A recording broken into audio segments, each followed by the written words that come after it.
Here we go!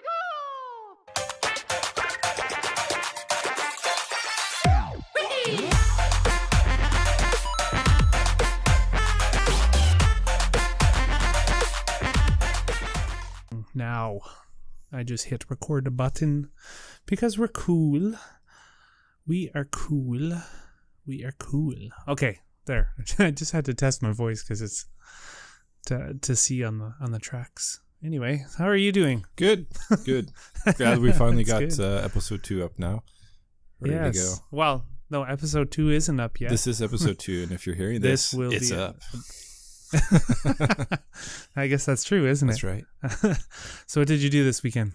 I've actually on a little hiatus from work. I got 3 days off, so I've just been being lazy. Well, not too lazy. I hit the gym, just enjoying the time off. Much needed time off. And, Oh, nice. so- Getting in some gameplay, some game actions, I video got game back worlds. into League of Legends. League of Legends. I know, Oh my I god. know. Something to fill the time until Kingdom Hearts 3 comes out. So, yeah. Tell me about League of Legends. Tell me about League of That's- Legends. What do you think it is? What do I think of it? I think I'm trying to not to rate. What do I think I'm of not it? trying to What do I think rage of it? as much. So I'm Oh, trying really? to just, I enjoy the game. I try not to let it frustrate me when, sometimes people don't talk or communicate or just do silly things.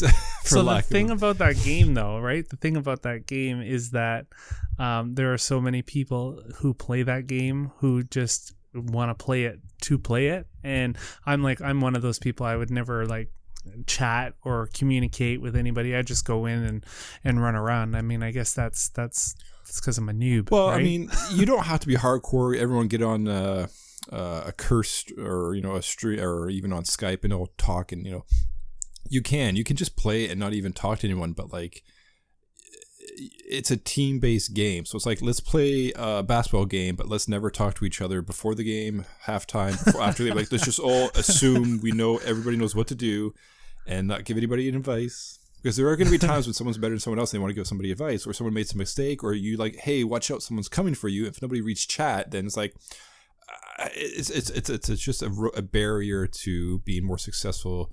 And it's more enjoyable when people cooperatively, communicate and work towards the goal of winning. So, and then you get the toxic people, and then when someone doesn't listen or communicate at all, it can trigger other people. So it's a so you could be pretty toxic yourself. I've been banned.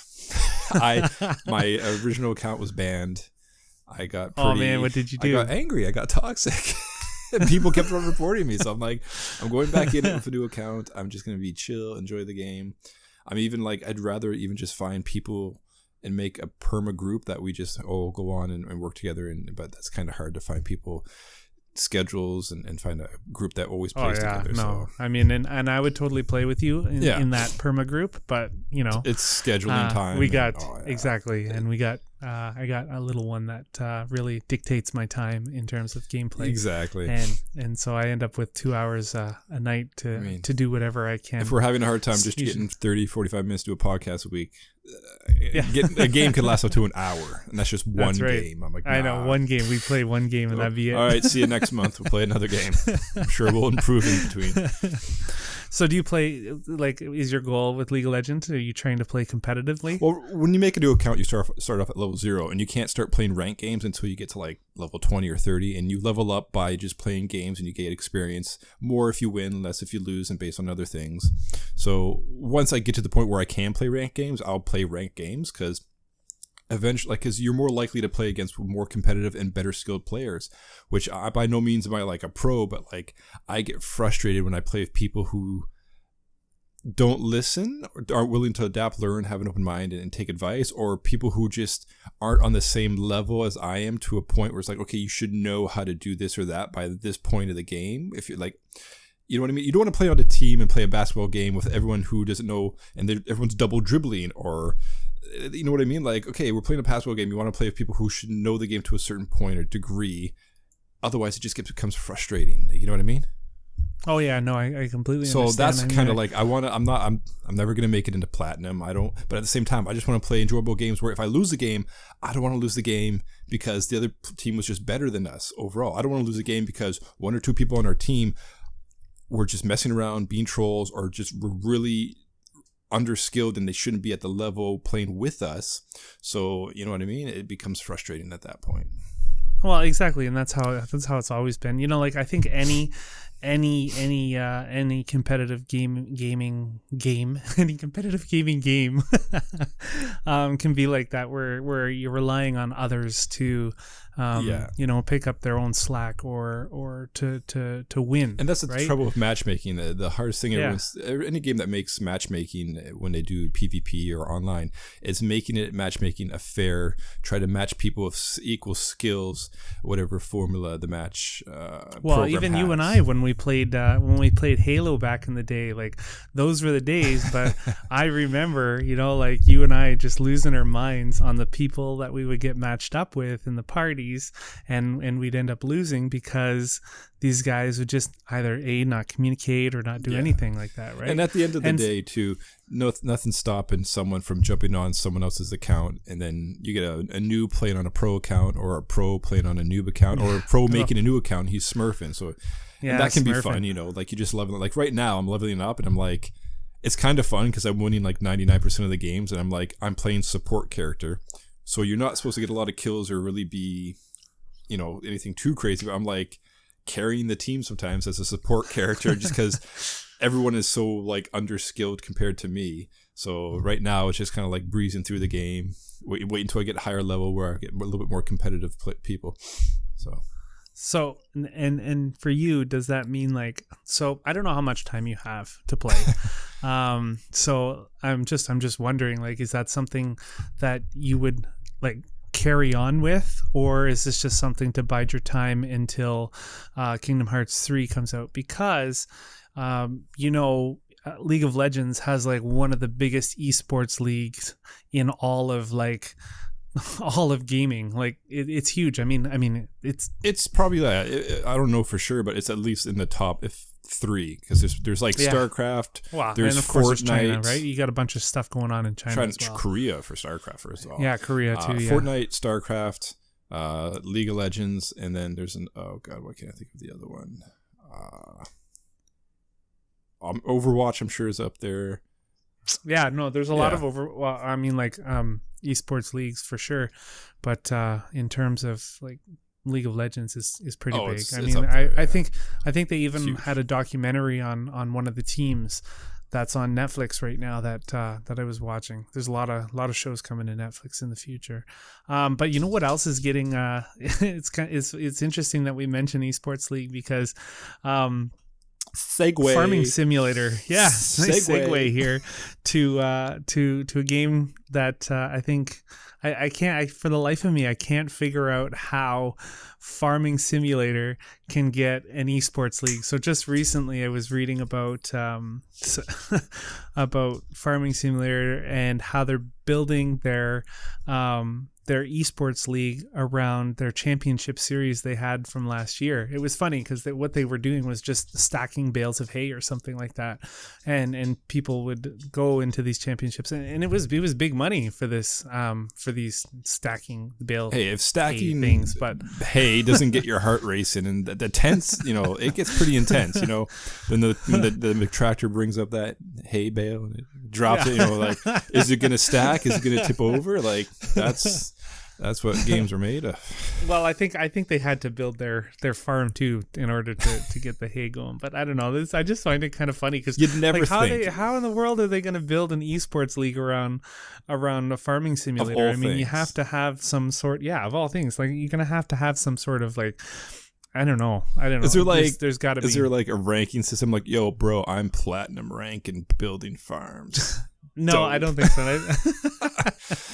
But that's the thing. I don't think so. I mean, if you look on Twitch and even just on YouTube, a lot of there's a big audience for people who just want to watch other people play games, and even niches like farming simulators. So if that's an untapped resource, and if the tournament can make money and also provide huge winnings to the players and provide an experience to those who want to watch it, like I said, if that's an untapped market, and well, if it's people want it, then go ahead, let them do it. Like, I'd never think about like back when we were younger. Like, and I can't make fun of it either, right? I mean, I've never played Farming Simulator before, but I mean, they've also made like a goat simulator game now as well. So I mean, it's got to be fun, right? And that was more fun than serious. No one's like, I'm gonna try to be a goat. Yeah, but there's for still real. people No. playing it on Twitch. Like we just, like you go on Twitch and there's millions. I mean, not millions, but like thousands of people still watching. Because it's a fun, goofy game to watch play and kill time with. Like, you know what I mean? Maybe there's something with the farm simulator. I don't know. I've never really looked into. I've never watched anyone play it, or I've never played it myself. So yeah.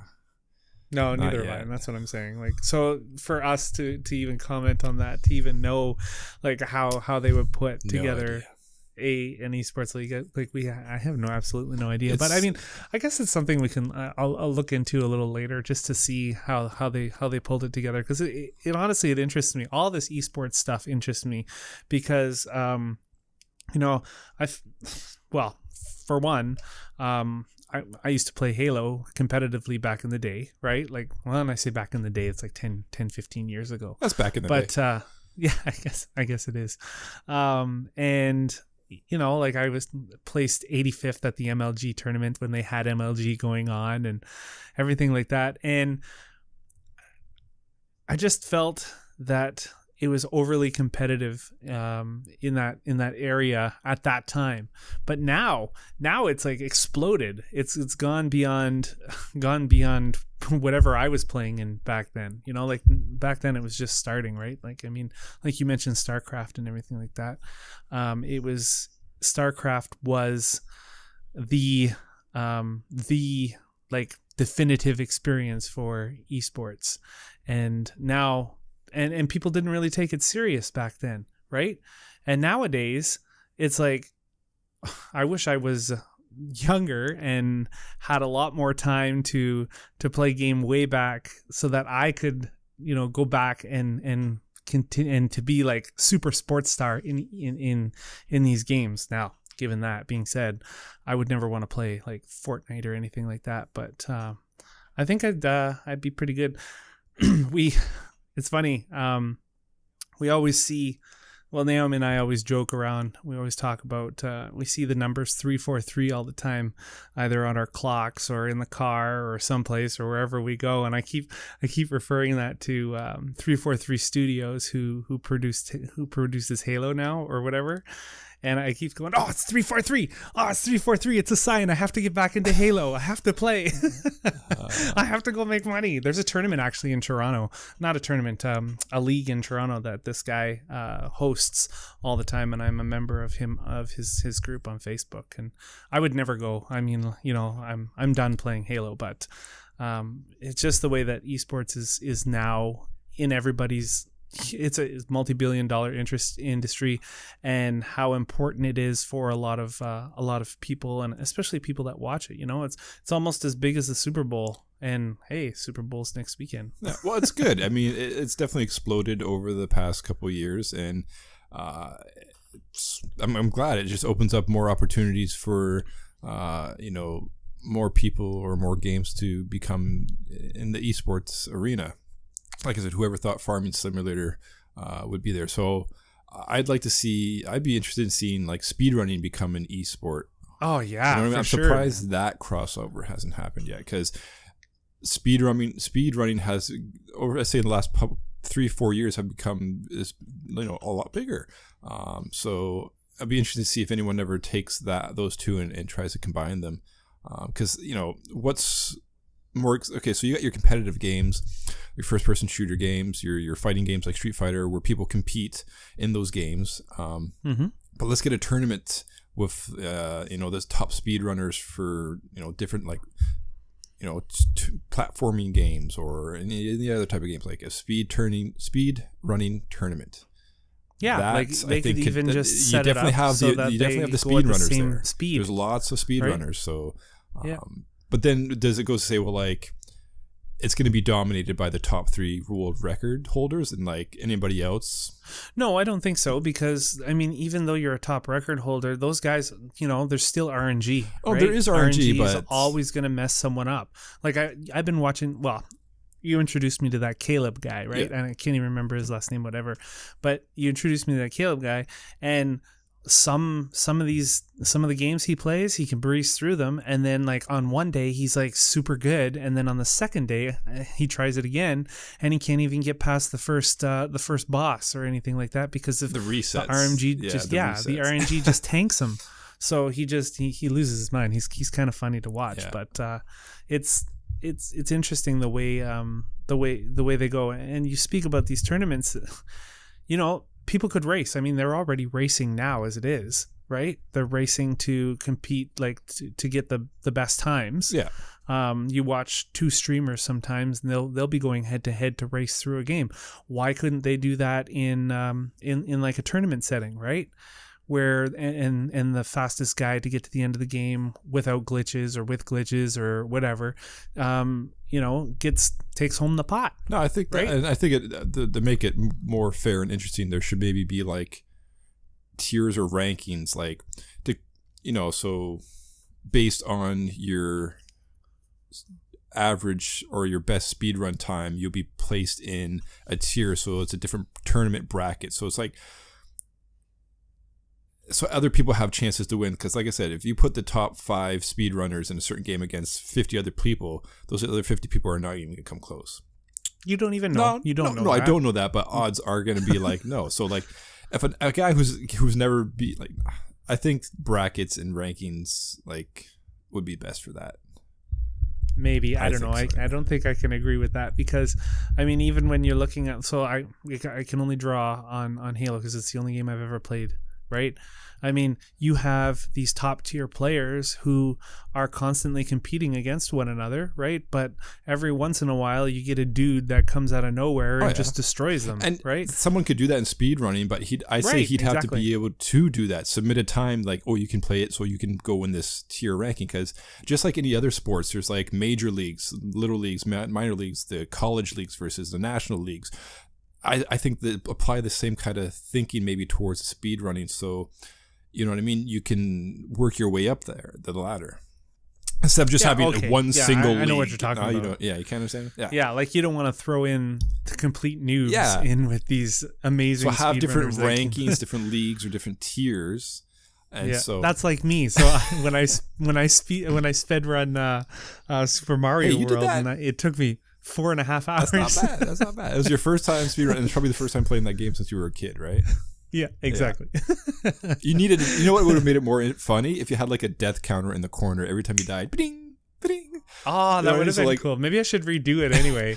Do a run I back. should redo it one day, and then sure.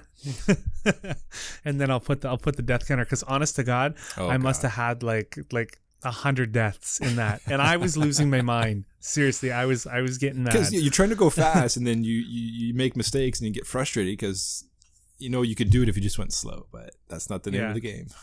Exactly. Name of the game. So go fast. Slow running. Let's go fast.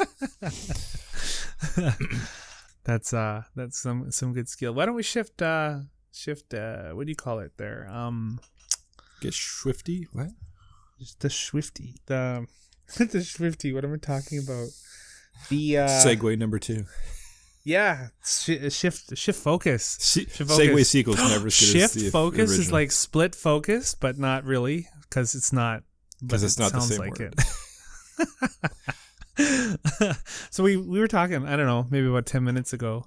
We talked about Netflix and all these new videos or new movies, new shows coming on Netflix. First of all, did you hear that Netflix is raising their prices by a few bucks or something, right? Yeah. I don't know. They do that every couple of years. Which is honestly, fine. I hope they don't go too high, because that would drive me bonkers. Over time, you get inflation, you get increased costs of operation costs, or like I'm sure that the company has increased costs over the time, and yeah, of course. People love Netflix my so wallet much. doesn't Like, increase. as long as they're not stupid and they go like, we're raising the price by 50%. Like then you're gonna get people pissed off. But like $1 here, $1 there, when I don't think clearly. Anyway, clearly it's way better, way cheaper than doing cable anyway. You know what I mean? Yeah. People are still having their Netflix accounts. That's right. I have my Netflix accounts. Actually, we have 2. Well, I don't have 2, but I'd love to know the statistics on the amount of people who use Netflix but don't personally own or have an account or pay for an account, because I just talked to you and then I talked to my brother and like, hey, do you have a Netflix account? It's like, yeah, we don't ever use it, or whenever we're not on, you could use it. I'm like, okay, thanks. I'm just going to go on real quick and watch something. Like, how many people who pay use it versus how many people who use it don't pay, you know what I mean? Like, use it, don't pay. Yeah, exactly. Well, I was paying for Netflix for a long time and my brother was using it. My brother and his fiance. And they were using it for a long time. Because it's crazy, because someone in a completely different like city, and I could use his just by logging in. It's like, I wonder if they ever try to figure out a way to make it so like, yeah, you can have 5 or 6 people log on to Netflix, but only in the same household. How would they have to do something with an IP address somehow? And how would they figure that out? Because then that would change the game. And obviously a lot of people would be pretty pissed off because they'd be like, oh, I can't use my brother's Netflix account, but he lives 2 doors down from me. Like, what the hell, man? It's true. So anyway, anyways, they're raising the prices because they're coming up with like all these new different shows. I mean, we just had Black Mirror Bandersnatch come out over Christmas holidays, right, or something like that. And just recently, I watched. Well, I didn't watch it, but I noticed that Minecraft Story Mode was also on Netflix, and I've been asking Naomi if she wants to sit down and watch that with me, and I just haven't had time really. Like, we started it one time, but then we realized that it's one of those engaging type of shows, so like you have to sort of make decisions or whatever, and I who has time for that when they're watching TV, really? But anyway, so that's one of the things. The other thing that, you know, the other shows that are coming out is Netflix is, obviously they've already started doing this a long time ago, but is building their own shows, right? Building their own shows so that they can have their own brand. And a lot of people give them flack because a lot of the shows they build are kind of stupid, right? One that comes to mind is Bird Box. I didn't think it was stupid, but you know, I enjoyed it. There's a lot. I enjoyed it too, but there's a lot of people out there that just completely make fun of it because of the premise. But another show that's coming to Netflix is, should be coming to Netflix, is a TV series based on the Resident Evil franchise.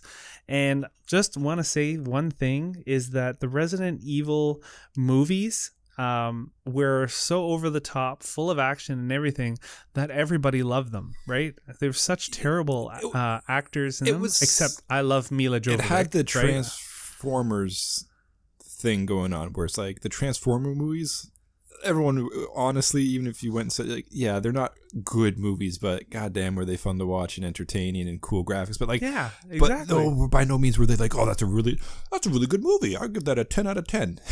That's the same thing with the Resident Evil movies. Like, oh, it was really cool action sequence. The 3D might have been cool, but like at the end of the day, it's like, it's kind of a cheesy movie. Like, you know, it wasn't never winning. And I bought the whole series because I love it. It's my favorite. it's one of my favorite video game movie series of all time. And they're like you said, yeah, they're doing the TV show now, which may or may not lead into the rebooting of the movies. Supposedly. Right. I can't even support a reboot of the movie. That would be just like that would drive me nuts. I hate the fact that they have to reboot all these movies. But the fact that they're building this TV series on Netflix, it makes me wonder, are they going to sacrifice quality in the acting, or are they going to sacrifice just quality in general so that they can produce this show? Like, cuz Netflix has this, you know, reputation of producing subpar TV shows. At some of them, not all. Oh, of this them. is the thing. What was cool about the movie was like the action sequences, right, and everything. Yeah. That usually takes a bigger budget, and when you put it into a TV show, you're gonna have a smaller budget. Doesn't mean you can't make a good TV show of cool action sequences, but you're fighting an uphill battle, so you got a smaller budget. Mm-hmm. And secondly, I think the big thing is gonna be, it's gonna look kind of corny, right? Maybe, but the big thing I think they got to deal with is, okay, there's not really been a lot of live action programs based off video games. Nothing that's really exploded, made it big, has become a long running series. And when you're basing a TV show off a video game, how much filler are you going to have to make? You only can work with so much content that's canon. How much are you going to go outside of it? Because when you make a movie off a video game, one video game into a movie, that kind of works out. It's like making one movie off a book. Sometimes it doesn't work out because you have too much content and you're trying to cram pack it in 1 to 2 hours. Right. Now you got the opposite effect. Do you have enough content to make a really good TV series? And once again, the budget. So it'll be interesting to see how it works. So the idea is, I think they're trying to make a 6-part miniseries. So miniseries, that's what I was going to say. That's the middle ground, Yeah. and that's where they might find the best success. But my fear is, I don't know if have you seen any of the trailers for the Resident Evil 2 remake? Not the trailers, no. Okay, so they have this live action trailer. You should definitely take a look at it at one point. But they have this live action trailer that looks super cheesy. Like, it's super cheesy, almost as cheesy The as original, the George A. Romero one. But this one's a little better. Okay. But anyway, this one's super cheesy as well. And I'm just I hope they take their own spin on the Resident Evil series and not make it like based 100% on the game, because I think that's what ruins the movies, is when they try, or the TV shows or whatever, when they try to stick to the actual content. No, because I think that's when they get itself. Fans upset when they don't stick to the actual thing, when they change too much, and people who are watching this, who are fans of the game, like, well, that never happened to him, or they didn't die there, or that's not how they were supposed to interact, or that's not the type of character he was in the video game. People get upset. But it doesn't need to. It doesn't need to, right? Like, no, but why? Because I'm watching a movie or I'm watching a TV show to separate from the actual game. If I wanted to play the game, why would I watch it as a movie? Like that, I don't think that's how it should be. I think we should be able to just sit down, watch Resident Evil TV series, and have it contribute in large part to the greater canon, as opposed to watching Resident Evil, watching Jill walk through the mansion like that. No, it doesn't have to do to me. That just scene by scene. But what Evil. I'm getting to is like, okay, if they take the character Jill and make her completely different in the TV show than in the movie, like, or in the games, that might upset people. Like the big differences, like, if Jill is in the video game a 23-year-old white woman, if they turn her into a 43-year-old Hispanic man, or they just go crazy with, like, I've seen it happen before, where they go from one genre to another, TV, book, movie, video game, and sometimes they make drastic changes, and it really upsets the fan base. And it's just, you got to at least appeal to your main fan base, because those are the people who are going to initially support it the most. Yeah. And then lastly about this is there already too much? You got The Walking Dead. Zombies been played out so much. I mean, I stopped watching The Walking Dead because I had enough of it. There's like 8 seasons. Well, and it's now not another even zombie it's not TV even about show. zombies anyway. I think it is, at least a little bit. Oh wait, The Walking Dead. Yeah, they moved away from the The Walking zombies. Dead. Now it's more about, like, anyways. Human interaction, whatever. So anyway, you and that's just it. You mentioned fan base, right? And you have to find a way to keep your fans happy, right? And this is a great segue into the next segue topic. number 3. Our fan bases asking too much from video game developers. Like, we got games like Kingdom Hearts 3 that are releasing, worlds that are going to be in the game before the games even come out. We got Super Smash Bros. That are revealing characters in game prior to that game's releasing. Like, are game developers releasing too much in the form of video game leaks or sneak peeks or whatever just to keep the fan base happy? Like, why? Why do they gotta do chum that? the It water. doesn't make any You have sense. to chum I heard the water. Naomi in the background. She goes, "Yes, they're doing too much." You have to chum the water. That's the thing. But at the same time, it's stupid though, right? You don't Like, want to. I literally have to, like, turn off my Twitter. Like, I had to filter the words Kingdom Hearts 3 in my Twitter because I was getting too many spoilers from Square Enix, right? Because they were releasing all the worlds. Oh, God. Like, why do we have to know what worlds? Why can't we just be excited about being surprised? Why do we have to know what's in the game before it comes out? Well, they have to give you it's a smart marketing move to give something that we don't know in the about. form of a trailer, Yeah, maybe. and that's the thing. But they don't need to give the exact world. Like, I already know, like, 5 of the 100 worlds that are in this game already. Well, that's the thing. Like, until you play the game, how much do you know? How much they spoil versus how much is there? Like, some trailers for movies literally will tell the whole story of the movie, and you can kind of piece it together. How the beginning, that's the middle. That's it. Okay, I know how the movie plays out just by watching 2 trailers. That's a bad trailer. So Yeah, and I again, agree with you that. got to find the right middle ground about how much content do we release to get people excited without spoiling too much, because you do want the player to be engaged and surprised and enjoy and not know what to expect as they experience the game. But like I said, you need to give them a certain bit amount so they know what to expect to get them excited. What they're going to But get into. okay, I understand what you're saying, but I mean, even Super Smash Bros. For their Ultimate, they released all the entire character list before the game even come out. Now, like, okay, yeah, you're gonna play Super Smash Bros., but you know all the characters in the game already, so you really don't have any reason to, like unlock all the characters. 'Cause you already know which ones are there. That one's it's a little bit different, and I can see why they want to release all the did they release every single playable character, or was any actually left? I don't know. No, they released. I'm pretty sure they released like 90% of the characters. Yeah. So I mean,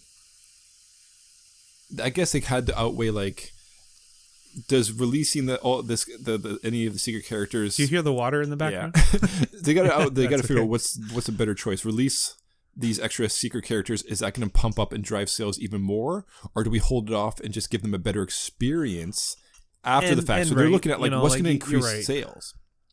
And that's just it. People, the fans, right? The fans demand for the developers to release this stuff, and that's I don't understand why fans got to be like that. We've lost, I think, as a fan base, right? Yeah, I know people want to know, but I mean, like, not everybody wants to know. That's what I'm getting at here, and when some people, like a vocal minority of people, say yes, I want to know this, the rest of us end up having to follow suit because it's everywhere. Well, social media, like 30 years ago, or it's not even that long, maybe like 20 years ago, you didn't have all these possible ways to interact and share stuff and on social media and online. So it was not really hard for anything to get spoiled, because you would physically have to look in a magazine to see what new game was coming out. Or if you're lucky, there was actual commercial for a video game. There was no trailers or YouTube or online stuff like that. So now that there's so many, all the different social media platforms where people can share things and spoil things and just things that pop up in your feed, it's a lot easier for things to get spoiled and shared. So you just got to be more, especially with even TV shows. People are like, oh, I haven't seen Survivor. I don't want to know who get voted off, so I'll stay off Facebook until I watch Survivor, because you literally it will get ruined. So it's not just video games, for sure. It's everything. Well, and it is, and it's The Walking Dead too, right? Like, I mean, everything was spoiled at that critical moment in that one season. Oh yeah, and it was spoiled by everybody doing memes about it, right? And I'm sure there's people out there that haven't watched it, so I'm not going to say what episode or what, but everybody knows what we're talking about. And the big thing with the Kingdom Hearts is it got re-released it was re-released on the 24th and the 25th, and not in the States or Canada, but out east in Europe, or I don't know. It was already re-released in a different country or continent. So even if you go re-released, what do you mean re-released? Or the game was already released. Yeah, in Japan. Okay, it's Japan. Okay, I didn't know. Yeah. So the day it was released, you go on Twitch. I just wanted to take a quick look. I'm like, yeah, there's people, not even in Japan, got a hold of the Japanese copy and were playing it, and you could see live streaming of the game being played. So they're actually thinking now of not doing that, because they understand and they're hearing their fans. They don't want any spoilers or content to get released, so they might think of releasing it to everyone on the same date. Oh, like simultaneously. I don't understand why are they doing it like 3 or 4 days in advance for Japan and not, Well, the thing, right? Okay, so one time Naomi and I looked into this, and Japan likes their exclusivity. And it's not just, for video games, it's for plush, it's for everything like that. And what can you do, right? I mean, if they're the one holding the keys, you gotta wait till they unlock exactly, it, right? right? And they're the ones who are developing the game, and they're the ones that are, so you just gotta go with the flow. If you're talking about a worldwide release of a video game, Pokemon tried to do that, and people ruined it. So it has been tried, and it's been soured by fans. Yeah. I think we mentioned that before, like back in. Well, I don't think we talked about that, but it's true. Pokemon was one of the games that was simultaneously released, and it's just, I don't think you can win no matter which way you try to do it. You just gotta be careful now. If you really don't want something spoiled, you just gotta be smart where you look, where you go, and stay away from until you get it. You know what I mean? That's true. Or you know, you can buy a game and it'd be completely broken, like Fallout 76. Back to this. We got an update on Fallout 76, do we? We do have an update on Fallout 76. Final Fallout. This is the final. I know. This is gonna be quick though, because so last episode I mentioned how big of a fan I was of Fallout 76, and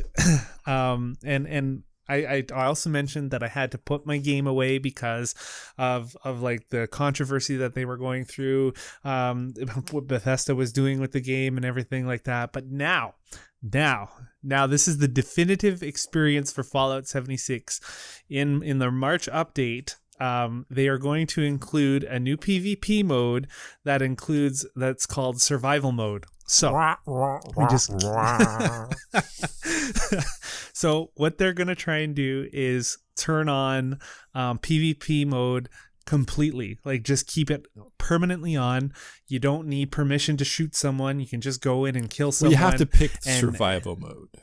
Yeah, well, yeah, but I mean, so you play adventure mode, like, or you play survival mode. So basically, survival mode is adventure mode, but with PvP. So you get the same quest, the same story, the same exactly. events. But other people can kill you in different parties. They can 100% of the time they can kill you, and I think honestly that is how Fallout 76 should have released, and I don't understand why they didn't do it that way. I know they were probably afraid of people griefing one another, but you know what? It's Fallout. It's the end of the world. People are going to kill you. So all I know is that is what's going to bring me back to the game. I've put the game aside, I mentioned, and when this new update drops, I'm definitely going to go back in guns blazing, and I'm going to see how that affects gameplay. Obviously, I'm going to be like, so there's this way you can avoid being detected on the minimap, and if you crouch everywhere, you're not on the minimap, which is kind of cool, sort of like Halo back in the day. And if you crouch, then you can just get everywhere. Obviously, you move a lot slower though. But I think it raises the stakes a little bit, you know, because if you die, you either go back to your camp or you go back to the Fallout 76 vault. Or sorry, to the Vault 76, which is the vault you start out at, which is in the middle of the map. So if you've progressed your way all the way across the map and you haven't set up camp halfway through, you're going to end up all the way back at Vault 76. But with that being said, you can still teleport, I think. I think they still have fast travel in the survival mode, but I'm not sure. But my one question is, can the game be saved? Will this attract other players? Will this game turn into like the game that we all wanted? That's a question I can't answer. I think it's still putting patches, still putting band-aids, because you still have people that are hesitant about the survival mode who don't think it's going to really fix a lot of the big problems, because you got people duping items. Apparently there's other exploits they're taking advantage of. So the thing is, are the adventure characters going to be restricted from the survival mode? Should you have to create a completely new character for survival mode? Like, no. So that's one of the things is you could bring your adventure character into survival mode, so they're not going to make people restart. Mm-hmm. So, I mean, we'll see. Time will tell, but I don't think. I never had a care for the game to begin with, so I can't really be like, I think this is going to be amazing now. Like, I really just don't care for the game. So yeah, exactly. You probably don't even know what I'm talking about. But anyway, I thought I'd bring it up for everybody. Anybody who's listened to the podcast for this long, that's a bit of good news for you Fallout 76 fans. So that's good. I'm a Fallout 76 fan. Yes. Sales. You know what I'm talking about. We're talking about the next segue. Well, we do have another topic here, but I fear we're running out of time. We're ripping it. Yeah, I believe we are going to rip it. I just wanted to. Well, we can. You know what? Why don't we just talk about it real quick? Yeah. So EB Games or GameStop or whoever is it ripping is people. it is totally ripping people. Like what they did is not right. But I had a good discussion with Naomi on our way over to Niagara Falls this past weekend, and games, this is not new for them, right? Like what they did was they canceled the Kingdom Hearts 3 PS4 Pro consoles that some people pre-ordered through them. Now my argument obviously was, how can GameStop do this? How are they overselling consoles that they don't have? Because it's like if they had a pre-order, right? If you make a pre-order, that means you're setting down your money for a console that they have in stock, right? Or will have in stock. So maybe, I'm not sure whose fault it is. Maybe it was Square Enix's fault for not shipping the amount of consoles they promised to GameStop or to EB Games. I don't know what the problem was there. I didn't really do too much looking into it. It's one of three things, I think. Possibility number one is somebody made a mistake and unintentionally sold more pre-orders than what they had. Somebody forgot to add a zero, divide, decimal, whatever. They like, oh shit, we made a miscalculation here. We messed up. Option two, they intentionally, knowingly pre-sold more than they had to offer. Why would they do that knowing they would upset people and piss people off? Exactly. I have no idea. And the third one is, they were told this is how many consoles we're going to give you from the distributors or the manufacturer or Sony, and then they were short shipped, or they didn't get as many as they said they were going to. But if that's the case, that's what I thought. GameStop would have every reason and right to be like, hey, we apologize, blah, blah, blah, and say, we give an explanation, be like, Sony screwed up, Sony messed up. Why are they taking the blame for this? Because I've read, nowhere does it say, GameStop is not passing the buck on to Sony with this one, so I don't think it's Sony or whoever it's their fault. Because why would they take the bullet for this? I mean, they're already doing. And that's just it. GameStop's already in a lot of trouble over the past 5 years. And the other question is, sure, this is in the news and it's everywhere, but how many people actually got their consoles canceled?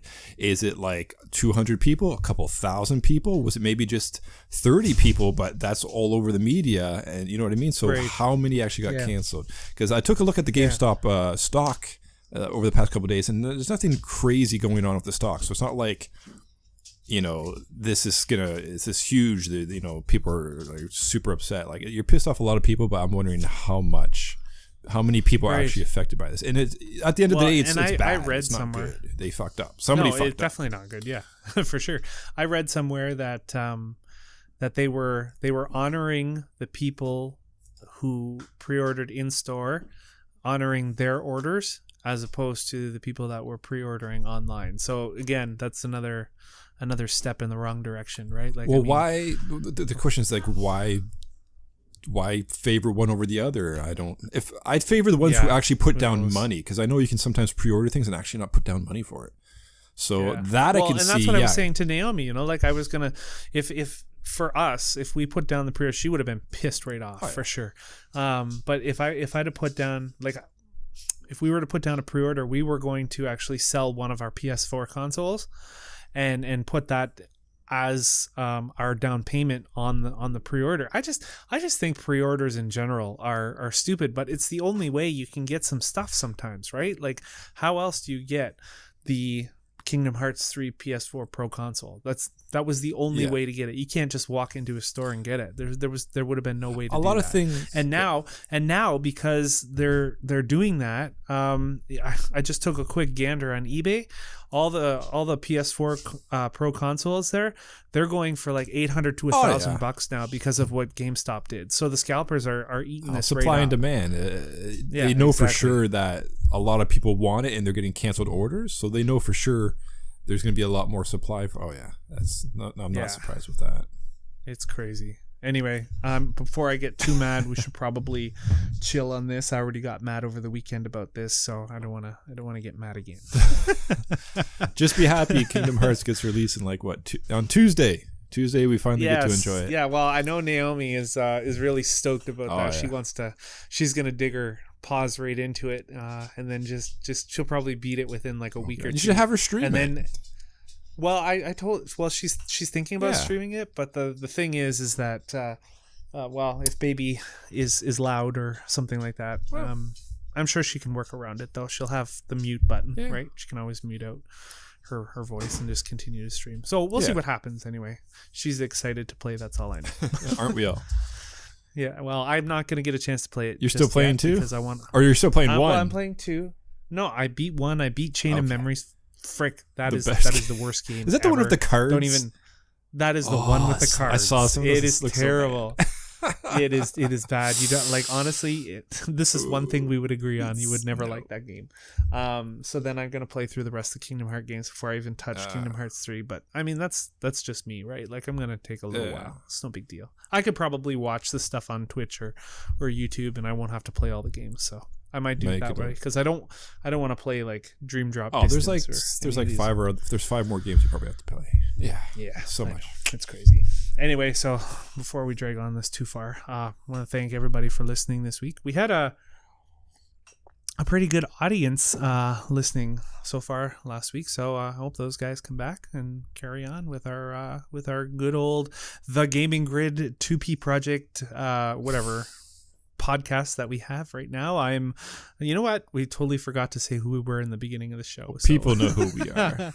Yeah, I'm Elliot, and you're me. Jeff Dracone, and whatever, Split Focus, cool. I don't know. You know, we stopped. Naomi got mad at me. She said, "Stop using Split Focus. You don't need to use that anymore. Yeah. Everybody names who they are in too real old life, so for Split just chill, Focus. right?" Yeah, I'm way too old for Split Focus. I'm Elliot. So yeah, there we go. So. With that being said, we will try to have another podcast out next weekend. It just depends on how our schedule goes and whatever. So you know how it goes. So without further ado, I'm Elliot from the 2P Project. This is Jeff from wherever. Together we're the Gaming Grid podcast. Thank you for listening, ladies and gentlemen. Jeff, you got anything to say? Nope. It's been fun. Look forward to the next one. Right on. All right. 2P out.